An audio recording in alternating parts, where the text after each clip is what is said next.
Hello and namaste. My name is Samir Kalra, Managing Director with the Hindu American Foundation. Welcome to the That's So Hindu podcast. We're joined today on the podcast by a very special guest, Michael Rubin, who is a Director of Policy Analysis at the Middle East Forum and a Senior Fellow at the American Enterprise Institute, where he specializes in Middle East countries, particularly Iran and Turkey.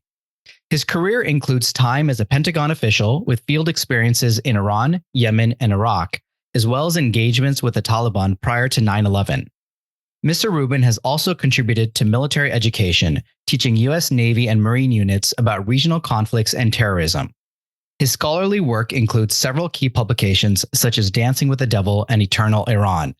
He's also written extensively on U.S.-India relations and South Asian terrorist and extremist movements, including Islamist ones, as well as my favorite, the Khalistani extremist movement. Welcome to the podcast, Michael. Great to have you on. Thanks for having me, Samir. It's always great to be here.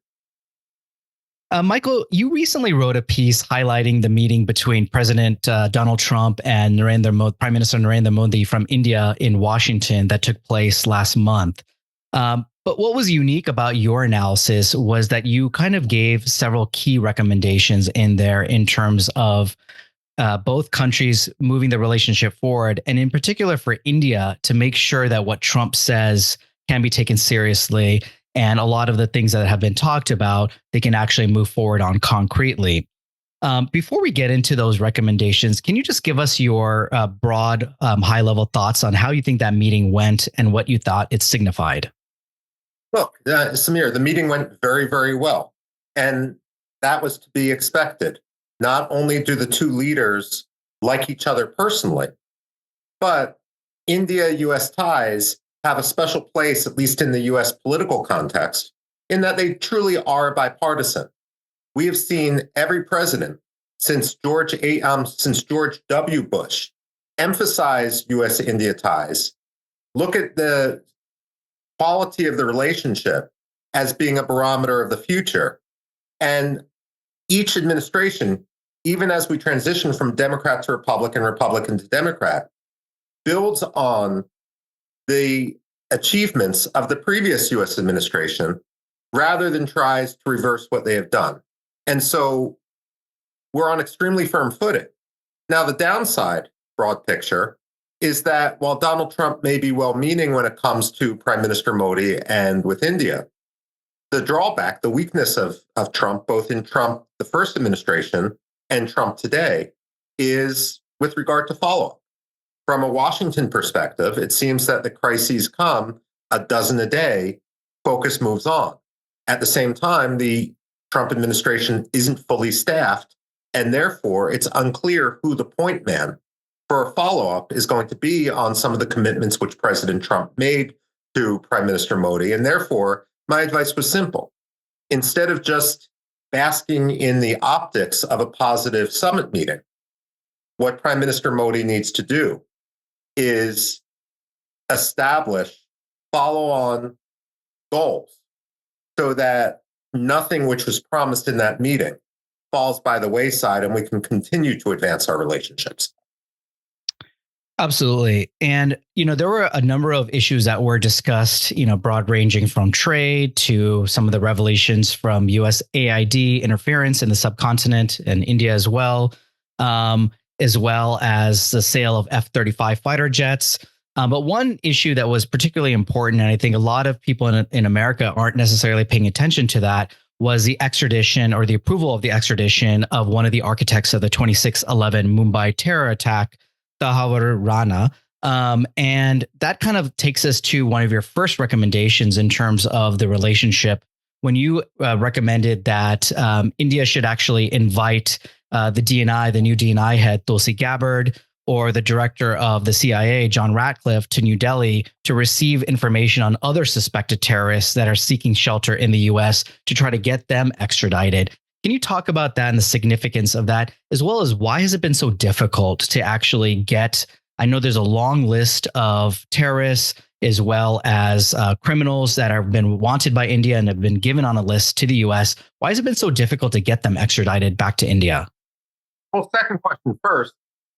There's been benign or not so benign condescension on the part of successive U.S. administrations when we think of terrorism, we think of Al Qaeda or the Islamic State operating against Americans. We don't like to think of ourselves as harboring terrorists who have been perpetrating terrorism outside. And of course, look, I don't want to blame the victim, but there has been a difficulty in Indian diplomats being focused and conveying the message repeatedly that we Indians have been victims and that you are harboring these Khalistani terrorists. And because in the United States, remember, and this is what sets us apart from so many different places in the world. In the United States, ancient history starts 4 years ago. I mean, we don't have a collective memory the way that many people do in India or Iran or anywhere else in the world. Ask Americans about the grievances which India has with regard to the United States, for example, with regard to Clinton administration sanctions. Americans will look at you like you're crazy. I mean, Clinton, was Bill Clinton ever president? Wasn't that back in the 20th century? Why are you so concerned about that? I mean, this is the type of mental attitude which we face in Washington. And I'm not excusing it, but Indian diplomats need to recognize it and constantly, every single meeting, reiterate their demands with regard to the extradition of these terrorists. Now we have an opportunity for a fresh start. So don't assume that the Americans know what Khalistan is, what the ISI's involvement in it is, the lack of legitimacy which the Khalistan movement has among the Sikh community. Simply re-educate and then say, these people have conducted terrorism by your own definition, and therefore you should extradite them. And if you make the case in that way, I suspect the United States will be much more compliant. And for that note, there are at least two organizations that are designated terrorist groups within the U.S., Babbar Khalsa International and the International Sikh Youth Federation, both of which are Khalistan terrorist groups and have been responsible for a number of mass terrorist events, including the bombing of Air India Airlines from Canada in 1985 that killed all 329 people on board. But what's the Actually, Samir, could I just jump in for a second? Sure, please. You're absolutely right. But from having had a traditional focus on Islamist terrorism, the way I tend to look at this is in terms of concentric circles. We have the groups which you just mentioned, and they're at the center. But then, just as important, is the next circle, which surrounds it, which are those who might not conduct violence themselves, but are willing to normalize it. And so we have a number of Sikh umbrella groups in the United States who have not had the strength of character, the boldness, or the moral clarity to say, we are only going to represent Sikhs who are not engaging in militancy and terrorism. There's no reason, for example, why some of these Sikh umbrella groups should have been invited to the White House under the Biden administration. Now, the point of this is, when we've come to combating Islamist terrorism, especially in the wake of the 9/11 terror attacks, we've recognized that certain umbrella groups, the Islamic Society of North America, the Council on American Islamic Relations, for example, may like to describe themselves as civil rights groups or advocacy groups, but they take foreign money from countries like Qatar who encourage terrorism, and their main goal seems to be to apologize for terrorism. So when it comes to some of the Sikh umbrella groups, it's important not only to recognize the actual terror groups, but also those who act as their useful idiots, and to ensure that they are blacklisted everywhere in Washington. Yeah, that's a great point. And I think specifically with the Khalistan movement, and I think this goes for any movement, you have a range of groups and their involvement that keeps a movement alive, right? You have those that are the specific groups that are engaging in actual terrorism. You have the umbrella groups that you refer to that are justifying it or, somehow providing cover to that ideology and to those actions. And then you actually have other groups that are, pro-Khalistan, very clearly pro-Khalistan, like Sikhs for Justice, that are actually violating the law as well. They may not be engaging in acts of terrorism currently, but they are certainly engaging in violation of the law. We just saw some Sikhs for Justice activists in the UK actually breach the security of Indian Foreign Minister Jaishankar that was there, and they're have been involved or at least implicated in a number of incidents in the U.S. attacking the the Indian consulate in San Francisco, perhaps being involved in hate crimes against Hindu temples. So there are also those that are not just the ones that have the polish and are providing the sophisticated advocacy, but there's actually those that are kind of the street muscle, if you will, that are not necessarily at the level of terrorism, but are engaging in violations of criminal laws in the U.S. Well, you're a lawyer, so you probably know where I'm going to go with this. And it's something which we now see coming into the legal conversation with regard to some of the protests on U.S. college campuses. But you're familiar with RICO statutes. Yeah. Basically, the racketeering statutes, which were initially created to help bring down the Chicago Mafia. Now, I'm not a lawyer, but just talking as an everyman, not as a legal specialist, what makes RICO special is when you are engaged and defined as being engaged in a conspiracy. The Justice Department won't differentiate between degrees of engagement in this sort of conspiracy. And therefore, if you are giving any aid or solace to any of these groups which are engaged in illegal activities, and again, I point out some of these Sikh umbrella groups, the full force of U.S. law can be brought down upon you as if you were a terrorist yourself.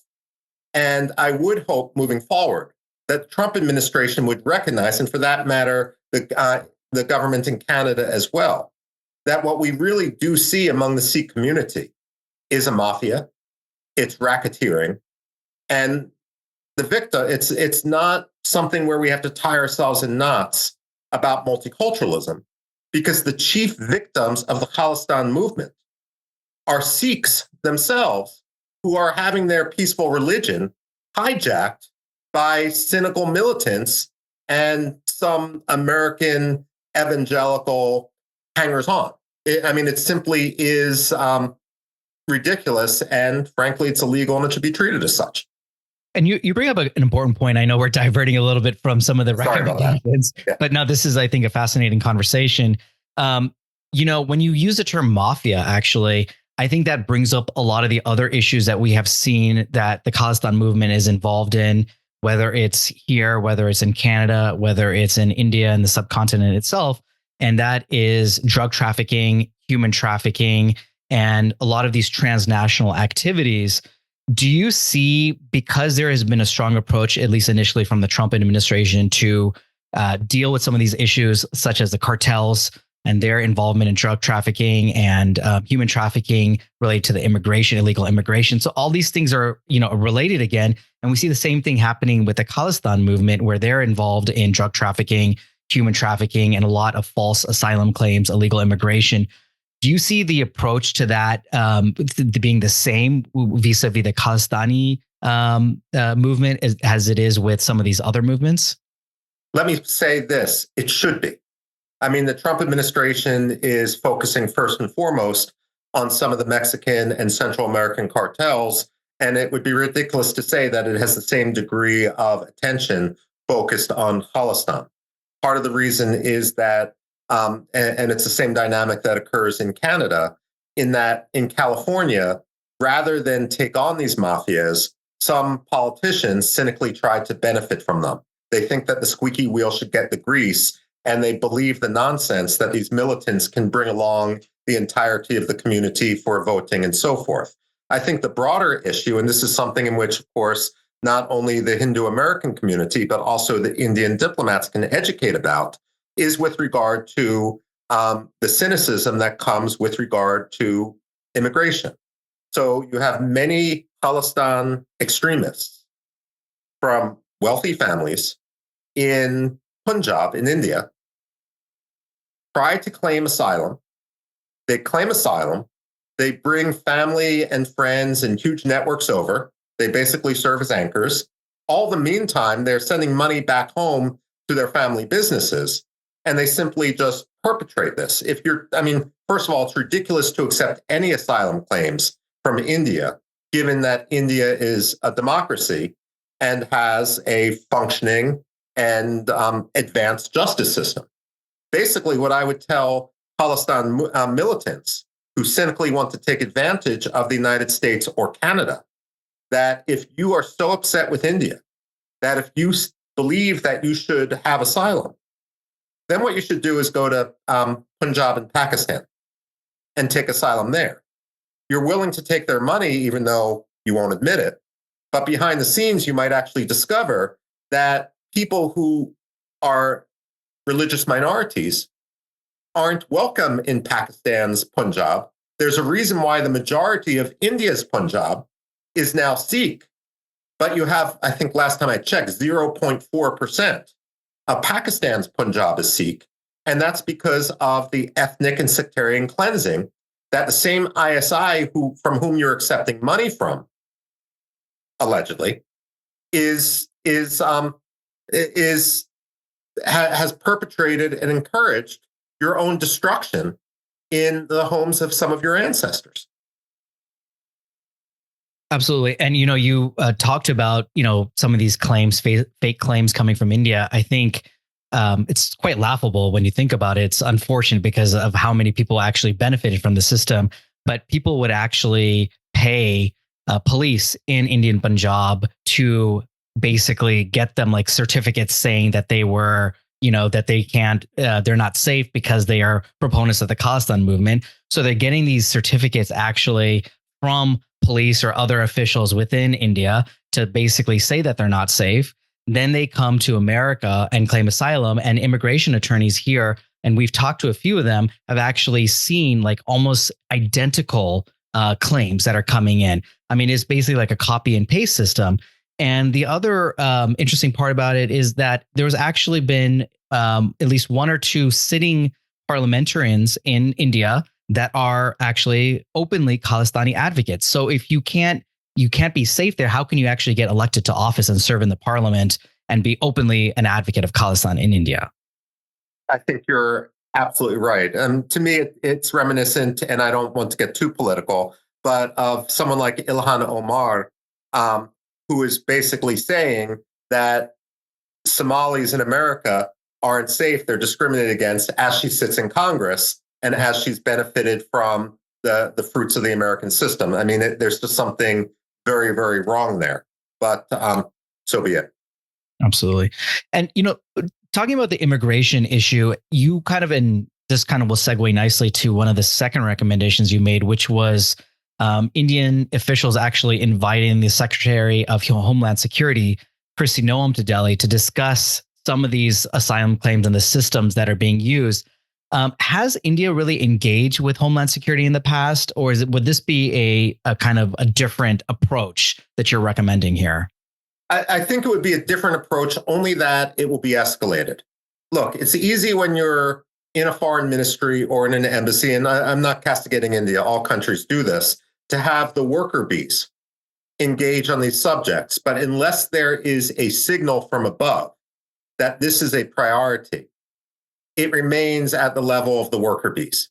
So if you had Kristi Noem go to Delhi and hear a brief about the illegal immigration schemes, not only would it coincide with Trump administration agenda, but it might actually shake loose a lot of the very good work that has been done on both sides, but hasn't been escalated up the hierarchies. And look, one of the reasons why it wasn't escalated under the hierarchy of the previous administration is they had a fundamentally different view towards immigration than the Trump administration has. And again, that's neither here nor there. Elections matter. But when it's in India's interest, they should assess what American politics are and try to take advantage to the best of their own agenda. Absolutely. I want to spend a few more minutes on the Khalistan issue, and then we'll kind of segue a little bit out of that. But, I think part of what's being done to provide cover to this movement is this flurry, and we see that at the federal level as well as across a number of states, is a flurry of transnational repression bills. So, of course, India was accused of engaging in transnational repression when a Sikh militant in Canada, Hardeep Singh Nijjar, was assassinated outside of a Gurdwara. Initially, there was a lot of news coverage that it was likely inter-gang related because of the proliferation of gangs within the Khalistani diaspora. And then there was an alleged assassination attempt on Gurpatwan Singh Pannu in the U.S., who was the head of Sikhs for Justice. Again, the fingers are pointed at India for that. And we saw the differences in how Canada versus the U.S. handled both those cases. But with that, we've seen this conversation and this narrative around transnational repression that is being pushed by a lot of organizations here and is getting translated into legislative initiatives where Sikhs are not safe in the U.S. They're, at risk of being killed or worse by transnational repression by Indian agents, and then of proxies of the Indian government, which means any Indian diaspora group that could then go after them, track them, etc. What do you make of these bills and, this issue of how did, this transnational repression issue, which was more related to Chinese or Iranian or Russian involvement, now really the focus is now on India by a lot of these advocacy groups here in the US? This is part of the strategy that so many cynical terror-sponsoring countries engage in, where they try to hijack the mechanisms of a democracy for aims that are completely undemocratic. And therefore, they're trying to take a concept, a bill, a law that is meant to defend against, for example, Chinese students reporting on other Chinese students on American college campuses and relate it to the Khalistan movement, the extremist terrorist movement on the fringe of this. So you have that issue. And look, that's just going to take a lot of introspection, a lot of calling out the nonsense. One of the problems is that because people don't know enough about the Khalistan movement in the United States, that you have a situation where there's just a knee-jerk reaction to please, to try to ameliorate grievances if you're a State Department desk officer, or if you're an up-and-coming but naive student at Harvard Law School or Yale Law School, and you want to burnish your CV with a pro bono case. This needs to be slapped down politely, legally, but firmly. At the same time, look, I'm not going to make myself popular to the people whom I just belittled at Harvard Law School or Yale Law School, but you know what? I'm not going to cry too many tears. If India did kill terrorists who had blood on their hands, wherever they were. After all, isn't that what the United States does? I mean, should we recategorize what we did to Osama bin Laden as something other? I mean, should we call it, instead of counterterrorism, should we call it American transnational repression? Were we repressing the poor Islamic State or poor Al-Qaeda? The fact of the matter is there's no difference between Al-Qaeda and the Khalistan movement other than the choice of victims.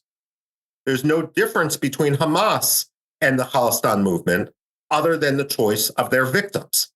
And so we need to call this out and recognize this. And what I would say is every democracy chief job is to protect its own citizenry. What India should do, first and foremost, is raise the profile of this issue legally to work through the justice system in the United States in order to counter terrorism, not just the justice system, but also the intelligence apparatus as well. Because one of the issues with regard to terrorism and one of the lengthier debates is whether terrorism is a judicial matter or a military matter.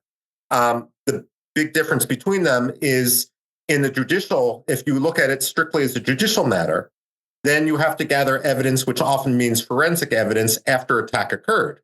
Whereas if you look at it as a military or intelligence problem, there's a different standard of evidence, but you can basically prevent the attack from happening in the first place. However, if you have a system like in Canada, where you have a prime minister who at best is a useful idiot for some of these groups, and at worst is actively complicit, then you may have no choice. And it would be the job of any country to take out terrorists wherever they were. Happily, and I say this somewhat sarcastically, because the Khalistan movement is so beset by greed and by mafias and gang wars, scrambles over drug profits and that sort of issue, or protection money. Oftentimes, they are the ones who actually take charge of whacking their opponents themselves. And so, look, I'm not going to shed crocodile tears should something happen, but in this case, it doesn't need to happen if the US justice system and the Indian justice system are on one page. And by the way, let me just throw something else out there. Because we're democracies, because we have rule of law, I have every confidence that we can work together to extradite more members. Pakistan is a different issue. And Pakistan, without a doubt, is a terror sponsor. And there's the blood of many Americans on Pakistani hands from the 2008 Mumbai attacks as well. Now, this is what I would say should be a prerequisite for any U.S. military aid to Pakistan, any intelligence sharing with Pakistan, and any civilian aid to Pakistan. We should insist that all such aid is contingent on Pakistan establishing a Truth and Reconciliation Commission to examine the interplay of the Inter-Services Intelligence Agency, the ISI, with terror groups, as well as its interference domestically in Pakistani politics. Enough diplomatic footsie. Let's get to the heart of the issue. And the good thing about the Trump administration, whether you love him or hate him, is he has a tendency to not deflect and bow down upon to diplomatic precedent and to try to get to the heart of the issue. Absolutely. And, with that, I want to just kind of take us to some of the other recommendations that you made. And one of them is directly related to Pakistan. And that deals with the new Secretary of State, Marco Rubio. And, I think the point that you're making, the larger point that you've made in this recommendation is that in the past, whenever U.S. officials have gone to the subcontinent, oftentimes they bracketed those trips with visits to both India and Pakistan, clumping them together. And in your recommendation, you specifically say that Jaishankar, the external affairs minister in India, should invite Rubio to visit India as a test. And if he tries to come, and there's the same equivalency in that he visits Islamabad as well as New Delhi on the same trip, then you can see that it's a test to show that maybe there isn't going to be much of a difference in terms of how the U.S. views these two countries or views the relationship with India. Can you talk a little bit about that in terms of why it's so important to decouple those countries when coming to India and visiting the subcontinent? I mean, the answer is simple. India is much more important than Pakistan. India and the U.S.-India relationship is much broader than Pakistan. India should not be held hostage to U.S. relations with Pakistan. We can be a partner on any number of other issues. Basically, what we need is the antithesis of Henry Kissinger, who used to go to Pakistan without going to India. What we need is a Secretary of State who's bold enough in a strategic vision to realize that, Pakistan and India shouldn't even be considered in the same sentence, let alone in the same volume or set of volumes of an encyclopedia. I mean, the depth of our relationship today and the quality of our relationship today are simply so much different that we need to put this to rest. And to be fair, previous administrations have tried this. We've slowly been decoupling this knee-jerk reaction of moral equivalency among some of the schedulers of the Secretary of State. But we need to reinforce it front and center so that this idea that somehow the two countries are coupled together is permanently thrown into the dustbin of history. And when I say dustbin of history, I don't mean the 4-year American vision of history. I mean real history. Absolutely. And do you have a sense that, the U.S. will view the subcontinent and the region through the lens of India? I know a lot of analysts have kind of been, trying to speculate in how the Trump administration will deal with South Asia more broadly and whether they will defer to India on a lot of the regional matters, whether it's related to Bangladesh, where we saw a lot of U.S. interference under the prior administration, or whether it's related to Pakistan and even to some extent within Afghanistan. How do you see Rubio and the new State Department viewing the region and India's role in the region? Look, I think that the new administration will view the region as much through India's lens as India is willing to push, simply because we're so distracted by the Middle East, we're so distracted by Ukraine. We have the Congo war going on now, too. The fact of the matter is, if Trump trusts Modi, if Modi tells Trump to do something, Trump is going to consider that positively. And Marco Rubio is a professional. He's pro-Democrat in general. And I don't mean in terms of political party. I mean in terms of the quality of democracy. And therefore, look, I would say that it would represent a fault on the part of India if they were not able to convince the Trump administration and the broader bureaucracy to defer to India's strategic vision. That said, we also need to make sure that we have proper staffing back in Washington, simply because you can't always have Prime Minister Modi call up President Trump. Both of those men are too busy to get on a daily phone call with each other. We need to have, at a working level, assistant secretaries, undersecretaries, and so forth, who have the influence and sway and vision to make this happen. And I think you also touch on the need to have a U.S. ambassador to India that has, a stature similar to Mike Pompeo in the future, in the past, as opposed to some of the other ambassadors that have served in that position, given the importance of India. You've also written a little bit about this issue in the past, in the sense that the U.S.'s diplomatic staff in India needs to be expanded. They need to open up more embassies in some of the critical cities. Can you talk about the importance of expanding that diplomatic staff and how that would improve engagement, as you're saying that Modi and Trump can't always be in communication, but having a more robust engagement and a bigger embassy staff, I think on both ends, actually, with more offices of India's diplomatic corps in the U.S. as well, would help that engagement?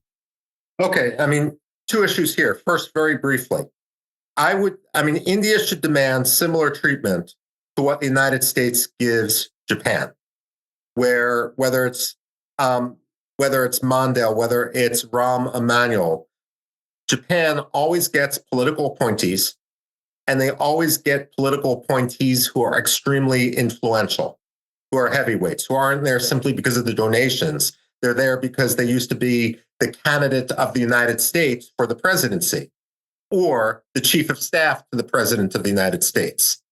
India deserves the same quality of political appointment. So, and there's plenty of Republicans that fit the bill. There's plenty of Democrats that fit the bill, but this should be something which privately the Indians insist upon. And of course, this can also go both ways in the future. Now, the broader point, and I agree with you, I tend to agree with people who cite what I write. But look, India is the world's largest country.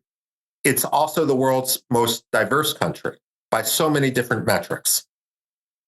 The fact of the matter is, we can't appreciate the nuances of Indian politics and Indian democracy unless we're on the ground. So my favorite example is usually Bangalore. That's the Silicon Valley of India. When I went to college at an Ivy League college, most of the Indians I knew who were students were coming from South India, from that region. And you can say, hey, we have a consulate 300, 400 kilometers away. But no, if we can have a consulate in a tiny European country where if a sheep farts, it's national news, then we should be able to have a consulate in a province or a state or a region of tens of millions of people where we're not represented. And for me, this isn't just an India thing. I would actually take a formula if I could revitalize the State Department and reform it, basically saying we should have one American diplomat for every 5 million people. And if that means we have fewer American diplomats in Vienna, Austria, and more American diplomats in name the Indian city, then so be it. But the fact of the matter is, it's not the 19th century. We don't have this racial mindset, or at least we shouldn't, in terms of American national security. We have the globalism, which is just a fact of life. And the State Department needs to not only get out, it needs to, I'd be happy if the State Department would join the 20th century instead of remain in the 19th century. Let me put it that way. Absolutely. And I think that is a view that's shared by many people. And somebody I know, I've dealt with the State Department quite a bit on a number of issues in the subcontinent, and it can be extremely frustrating. I'll just leave it at that. But that kind of brings us to your kind of final recommendation, which dealt with the sale of military hardware to India, and specifically discussing the sale of F-35s. And you mentioned in your article that the Secretary of Defense, Pete Hegseth, should lay the framework for the F-35 sale, and using this as kind of a test again to see if the State Department and Pentagon, as well as key members of Congress, are on board. And that'll provide some clarity. Can you talk about the significance, particularly of that sale, and why that's going to be a test of how that military relationship will develop? Well, let me put it this way. When most Americans, and when I'm on college campuses, especially people that don't serve in the military or haven't served in the military, and I've never served in the military, when they think of military sales, oftentimes they cynically think, oh, this is the military industrial complex. American companies just want to make a lot of money. That's not what a military sale is about. Nor is a military sale just about being able to have a capability or to infuse an ally with a specific capability. When India purchases new jet fighters, it's going to be using those new jet fighters for 30 or 40 years, which means what you're purchasing is a relationship of training, Americans in India, Indians in America, of maintenance. So we're not just talking about the pilots, we're talking about maintenance workers and so forth, who are going to retire, who are going to go into the private sector, who are going to be able to maintain their connections and so forth. We're talking about this going on for generations. And so that is why this is so important. Now, the elephant in the room in the United States has always been distrust of India, because India's security philosophy is not to put all of its eggs in one basket. So, and when they do skew too much in one direction, Indians recognize that that's a vulnerability. When Russia, for example, defaulted on some of its jet engine contracts for India because of the Ukraine war, that represented a vulnerability. So while the Americans may not like in a knee-jerk fashion that India is going to purchase some weaponry from France, some weaponry from Russia, and so forth, the issue then becomes, or for Israel or what have you, how can we address this problem? How can we compartmentalize?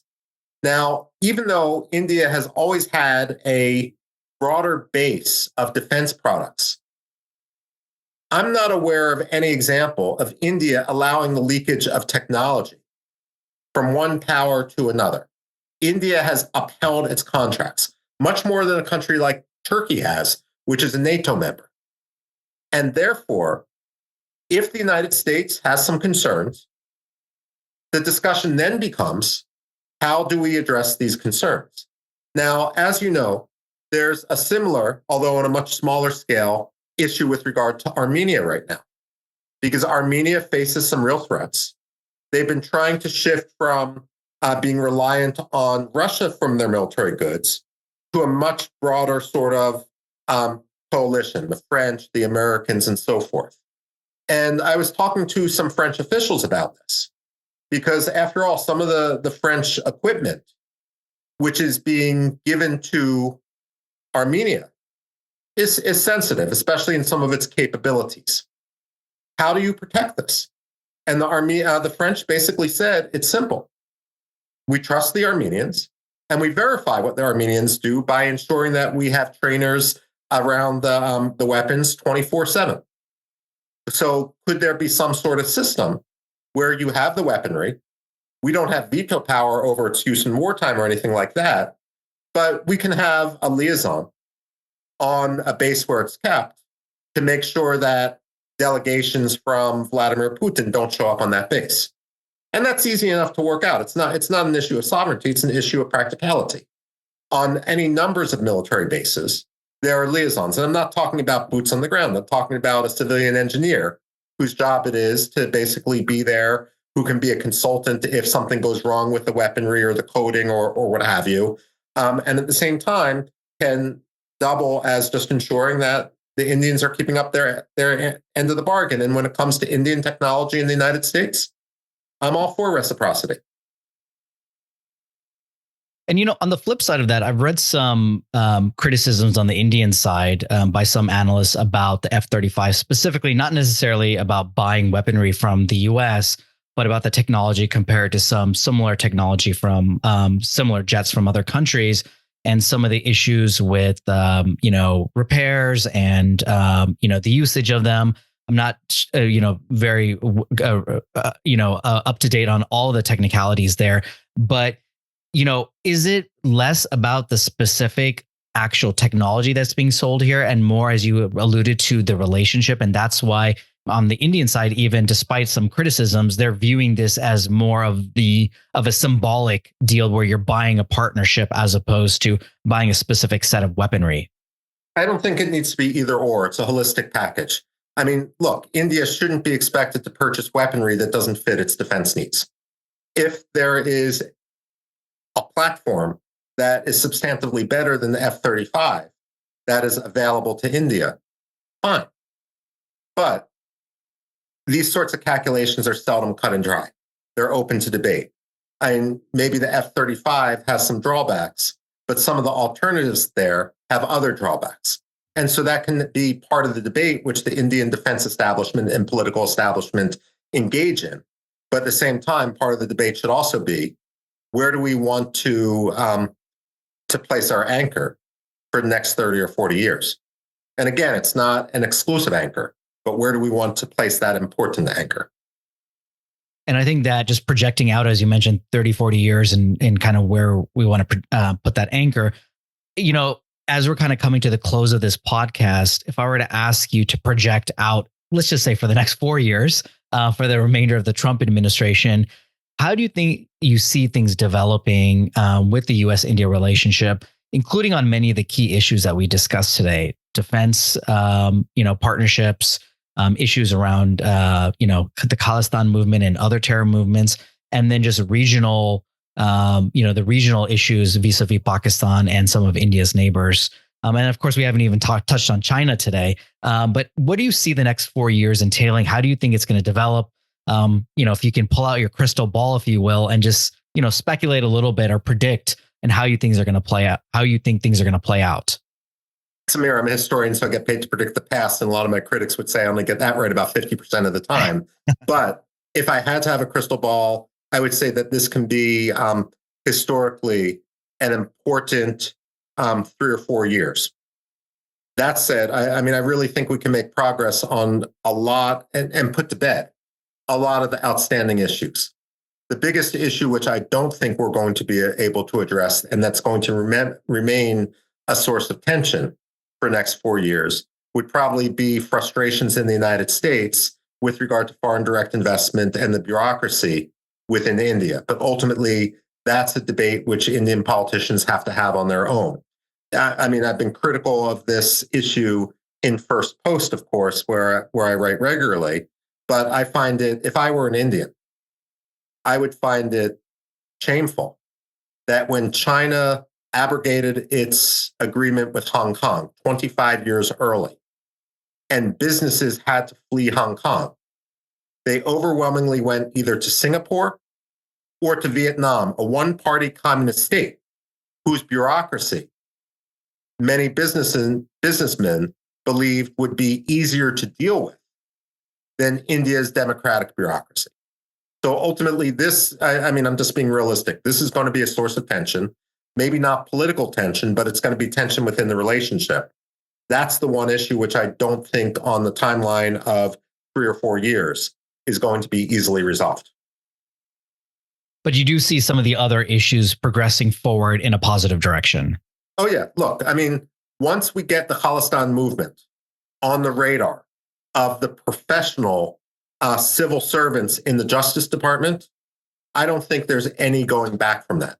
Once they sink their teeth into a case, they're not going to really, they're not going to let go. When it comes to precedents with regard to India and Pakistan, the fact that America's historical memory is only 4 years long means that we're going to reset a new conventional wisdom within the State Department as to this is how things are done, and that you don't tie Pakistan to India. The fact is, when it comes to Pakistan's terror sponsorship and other issues involved in that, if that's higher up on the radar, I can't imagine any president, Democratic or Republican, pulling back on that issue. Because again, on November 26, 2008 in Mumbai, these terrorists, Pakistani trained terrorists, of course they targeted Indians en masse, but they also hunted down Jews and they hunted down Americans, one of whom was a 13-year-old girl who was having dinner with her family. The fact of the matter is, the more Americans know about this, the less likely they are to let go. And on that note, Michael, I want to thank you again for your time. A fascinating conversation as usual. I think every time we talk, I learn something new. And I love your creativity in approaching some of these issues and some of the recommendations you make. If you can tell our listeners how they can follow your work on social media, please do let us know your handle on social media. Okay, great. Well, pretty much everything I publish is at the American Enterprise Institute webpage.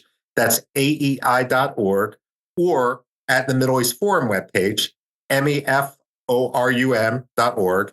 But I usually distribute my works by Twitter, including this podcast, at mrubin1971. And don't worry, I don't engage in a lot of conversation or nonsense on Twitter. I just use it as a distribution service for published work or media appearances. And it's always a great follow. So I would recommend everyone to definitely follow Michael on social media and check out all his work. He is prolific in his writing and always on point. So thank you again, Michael, for joining us, and look forward to having you back on the podcast again soon for a follow-up conversation. Thank you, Samir. Well, that's it for this episode of That's So Hindu. If you enjoyed this episode, please share it now with someone who you think will like it too. Please also like, follow, and/or subscribe to this show on whatever platform you're listening to it on. You can help ensure that more of these get made by making a donation to HAF at www.hinduamerican.org/donate. Thanks again for listening.